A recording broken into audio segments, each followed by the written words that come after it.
palavra que o Senhor ministrou ao meu coração e eu quero compartilhar com você aqui nas próximas 2 horas. Todo mundo disponível? 2 horas, tranquilo?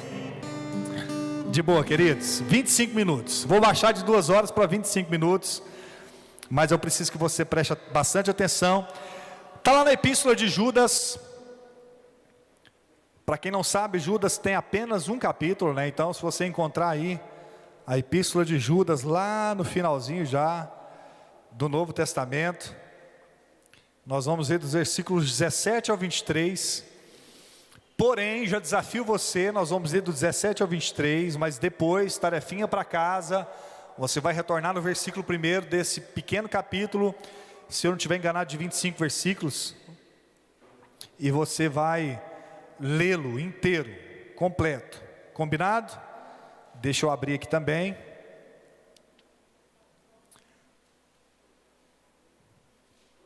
O único capítulo, né, da Epístola de Judas, ela tem 25 versículos. Nós vamos ler apenas do 17 até o 23, já marque aí, mas a tarefinha de casa é para que você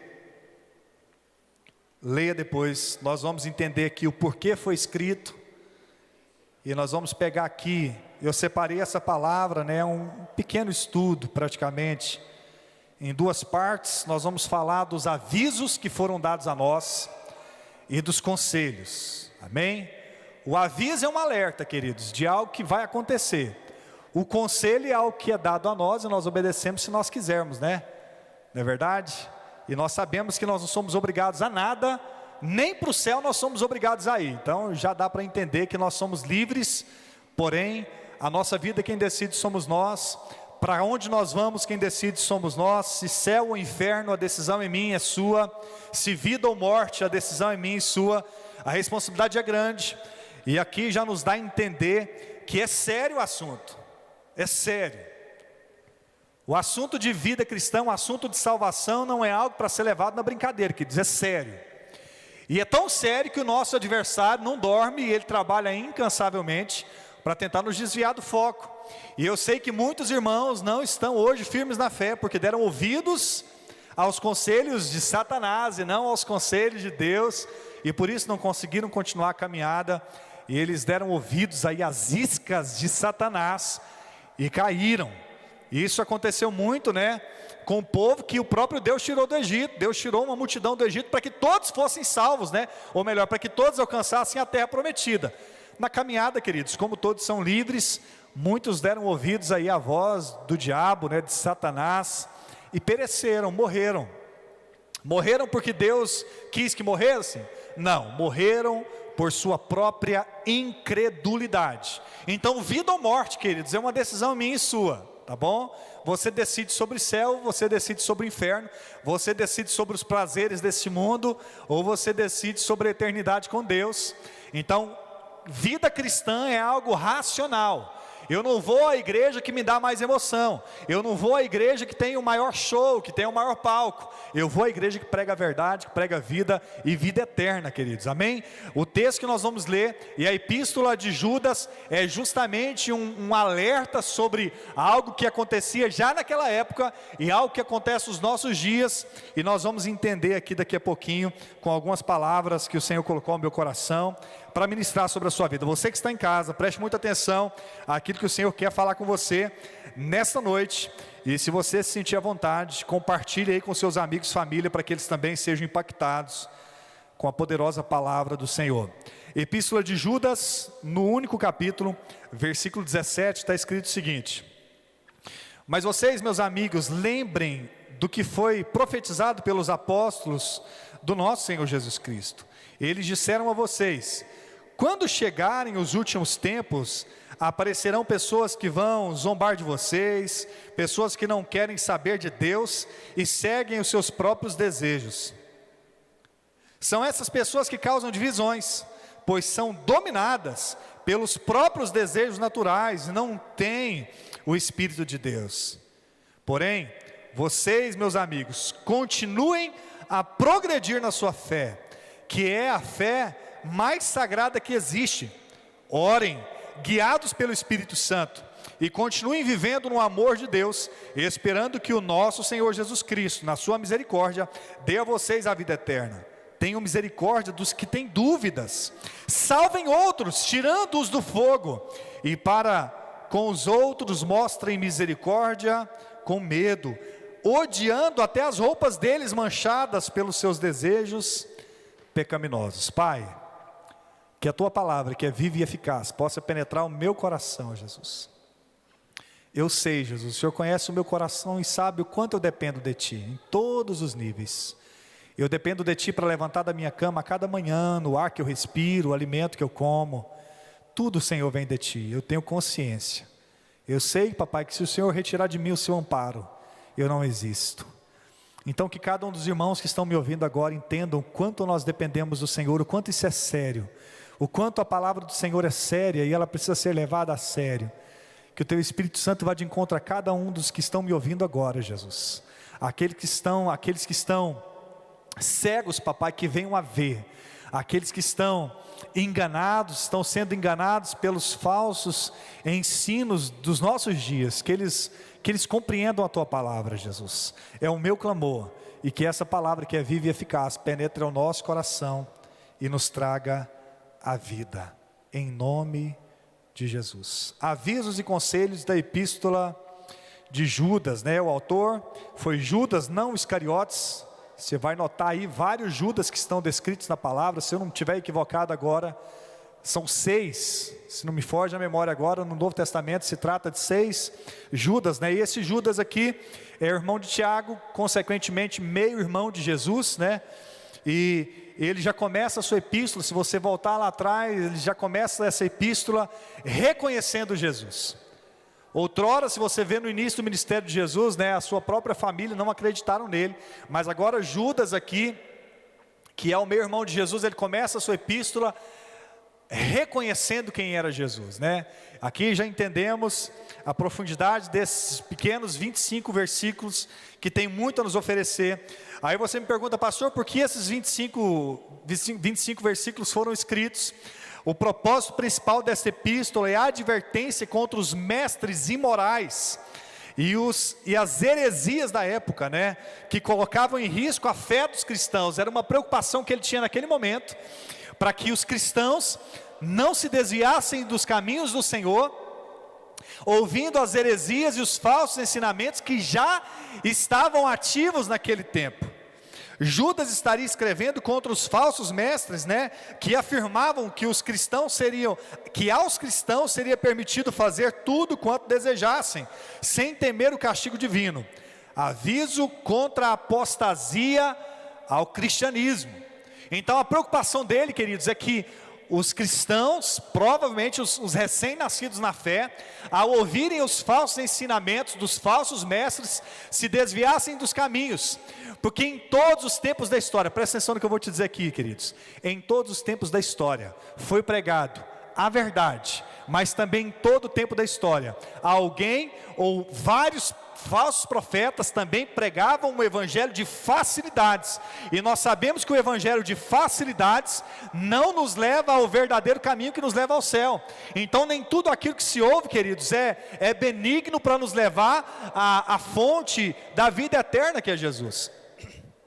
Amém? Ah não, uma falsa graça que tem sido pregada, né, que você já alcançou Jesus e agora você pode levar a sua vida de qualquer maneira que nada vai te acontecer. Mentira. Se isso fosse verdade, queridos, quando Deus tira aquele povo do Egito em direção à terra de Canaã, ninguém morreria, porque a promessa era para todo mundo. Mas ao contrário disso, aqueles que se desviaram dos caminhos do Senhor, aqueles que foram incrédulos, morreram, porque Deus permitiu que morressem. Então nós sabemos que Deus é aquele que nos dá a vida, mas também nós sabemos que Deus, queridos, vai permitir com que coisas difíceis aconteçam com aquele que não obedece, porque Ele dá o caminho. Se você vai pelo caminho que o Senhor nos dá, queridos, certamente a vitória é na sua vida. Agora, queridos, se você escolhe trilhar os caminhos que não são aqueles que estão escritos na palavra, certamente você vai cair. Então o que Judas está esclarecendo aquele povo aqui, queridos, é para que aquele povo tivesse maturidade. E o que nós estamos vivendo nos dias de hoje é uma igreja imatura que está procurando, eu afirmo, queridos, os nossos dias, os cristãos estão procurando o melhor caminho para seguirem. Mas o que a palavra diz, queridos, é que Jesus é o caminho, ou seja, não existe outro, é um só. A verdade é uma só. E é só esse caminho e essa verdade que nos leva ao céu. E se você prestar atenção nos apóstolos, as cartas de Paulo, os ensinamentos do próprio Pedro, você vai ver que todos eles eram direcionais para que a igreja amadurecesse na sua fé, não desse ouvidos àquilo que fosse agradável, uma facilidade de vida eterna, mas que dessem ouvidos à palavra que é viva e eficaz. Precisamos amadurecer, queridos, precisamos prosseguir em firmeza, porque a própria palavra já nos fala em vários momentos, né, sobre a casa construída sobre a rocha, a casa construída sobre a areia, a que está na rocha fica, a que está na areia cai, pronto, não tem meio termo, né? Não é verdade? A Bíblia é muito clara sobre aqueles que creem e sobre o incrédulo. O que crê alcança a vida eterna, o incrédulo vai morrer e vai viver as consequências da morte eterna, ponto final. A advertência contra o relativismo e a normalidade na vida cristã. A missão do pastorado não é sermos agradados, mas sermos guiados. Então o que ele estava ensinando, queridos, era justamente contra o relativismo. Você já ouviu falar sobre isso, né? Tudo é relativo hoje em dia. Pecado já é relativo, o céu já é relativo, o inferno já é relativo, para muita gente nem existe mais. O relativismo tem matado o cristianismo no coração de muitos que já aceitaram a Cristo. E quando alguém que aceitou a Cristo se desvia dos caminhos do Senhor e passa a acreditar em um outro caminho, que não é o caminho da fé, que não é o caminho de Cristo, isso se chama apostasia. E era justamente sobre isso que Judas estava pregando veementemente contra, para que os cristãos não se apostatassem da fé. Vamos para a primeira parte. Aqui nós vamos falar, né, eu dividi em duas partes essa palavra. Primeiro são os avisos que ele nos dá, nós lemos. E segundo, eu separei aqui 5 conselhos que estão dentro do texto que nós lemos. E esses conselhos precisam estar aí, enraizados em nós, queridos, como verdadeira igreja, para que nós possamos prosseguir na nossa caminhada de fé e de vitória. Amém?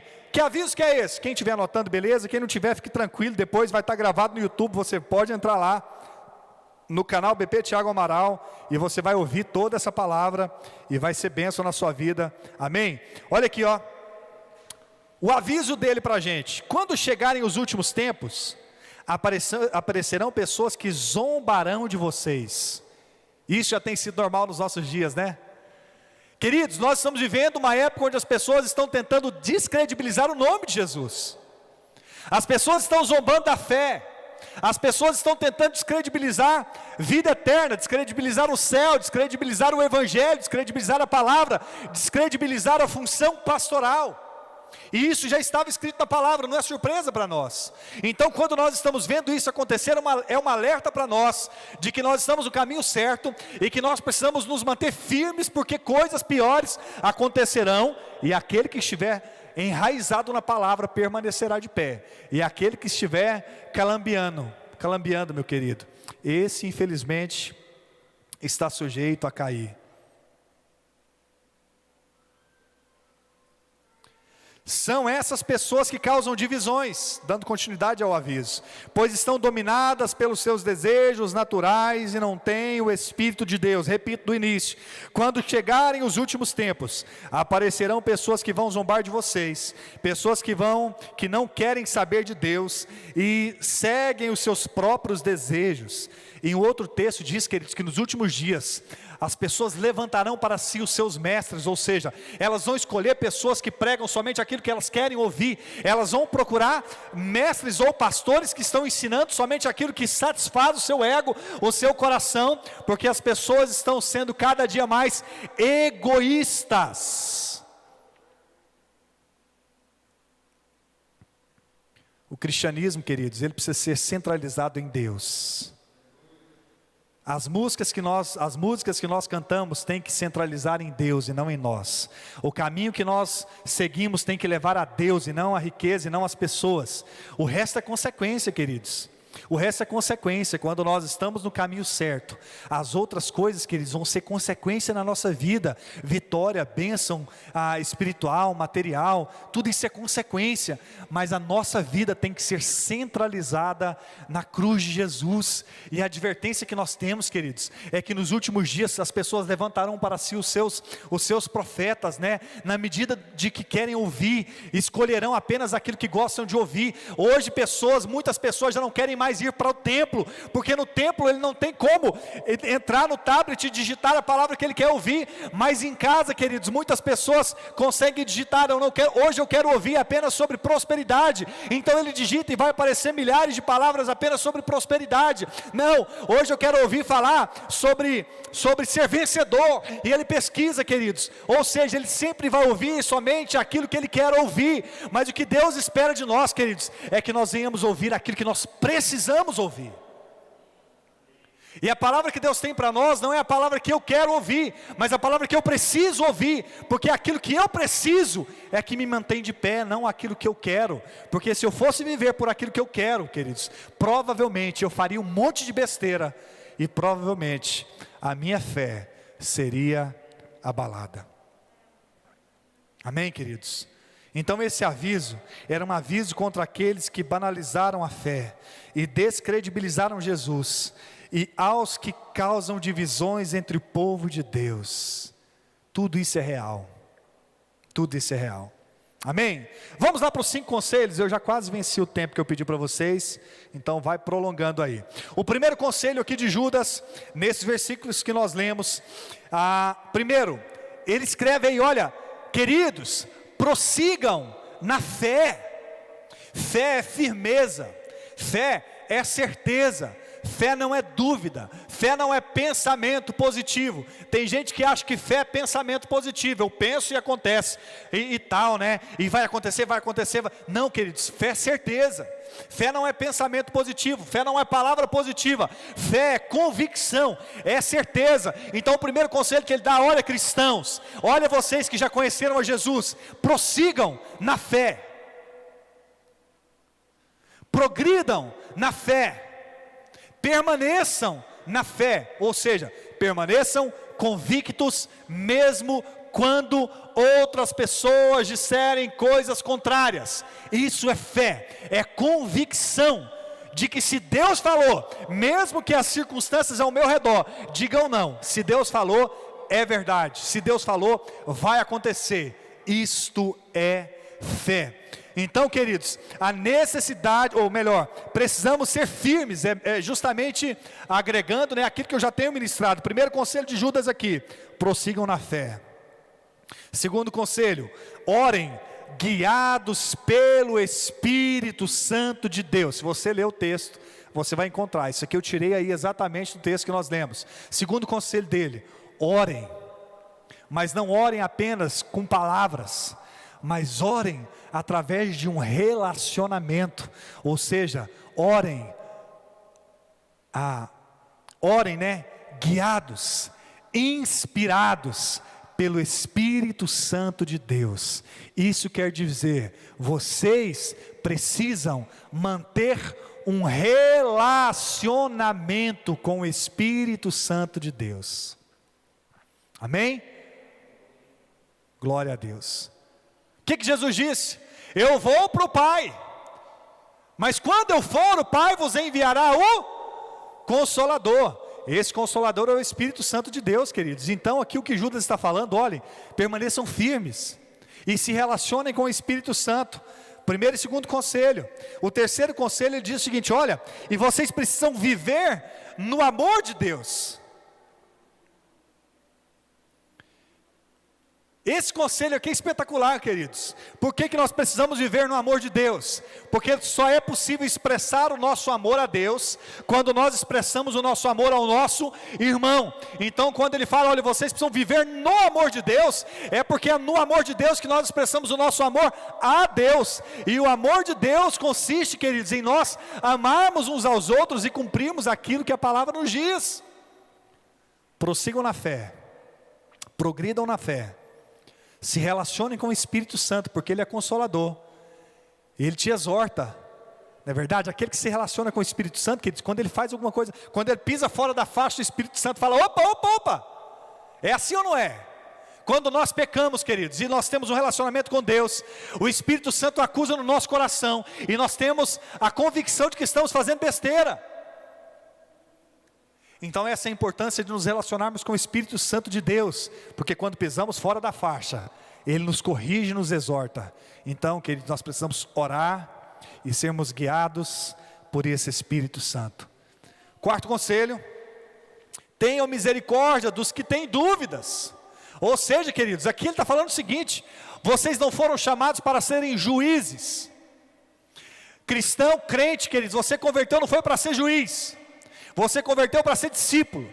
E o discípulo não julga, o discípulo ensina, o discípulo não julga, o discípulo pega na mão e ensina a caminhada. Se tem gente com dúvida, você é discípulo, você não é juiz. E muitas vezes nós perdemos muita gente porque nós nos colocamos na posição de juiz, e o juiz condena ou absorve, né?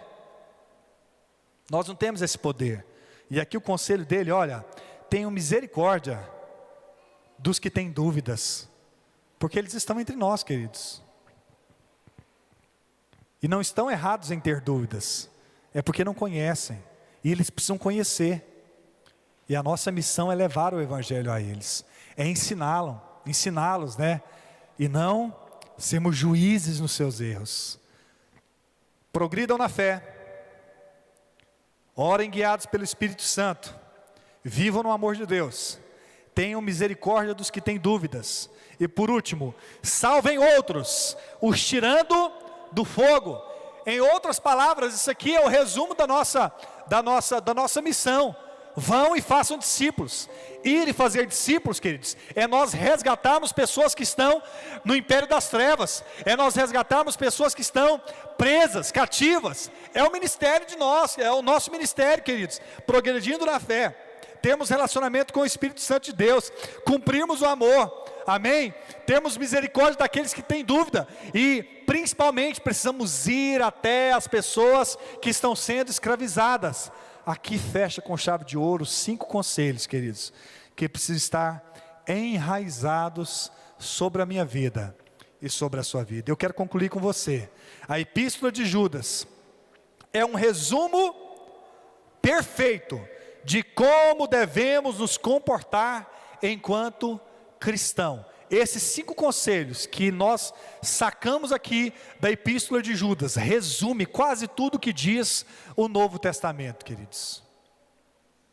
É o resumo da nossa missão, é o resumo do comportamento do cristão. Ou seja, se nós pegarmos esses 5 pontos como base da nossa vida com Deus, e se nós progredirmos na fé, e se nós nos relacionarmos com o Espírito Santo de Deus, e se nós exercermos o amor de Cristo nessa geração, se formos misericordiosos, e se formos ao mundo pregar o Evangelho, nós estaremos no centro da vontade de Deus. Glória a Deus. Quer agradar a Deus, queridos? Cumpra aquilo que a palavra te diz. Eu vou encerrar por aqui, mas eu encerro deixando com gostinho aí de quero mais, e desafiando você, na sua casa, medite nesses 25 versículos da Epístola de Judas. Tenho certeza que tem muito a acrescentar sobre a sua vida. Pastor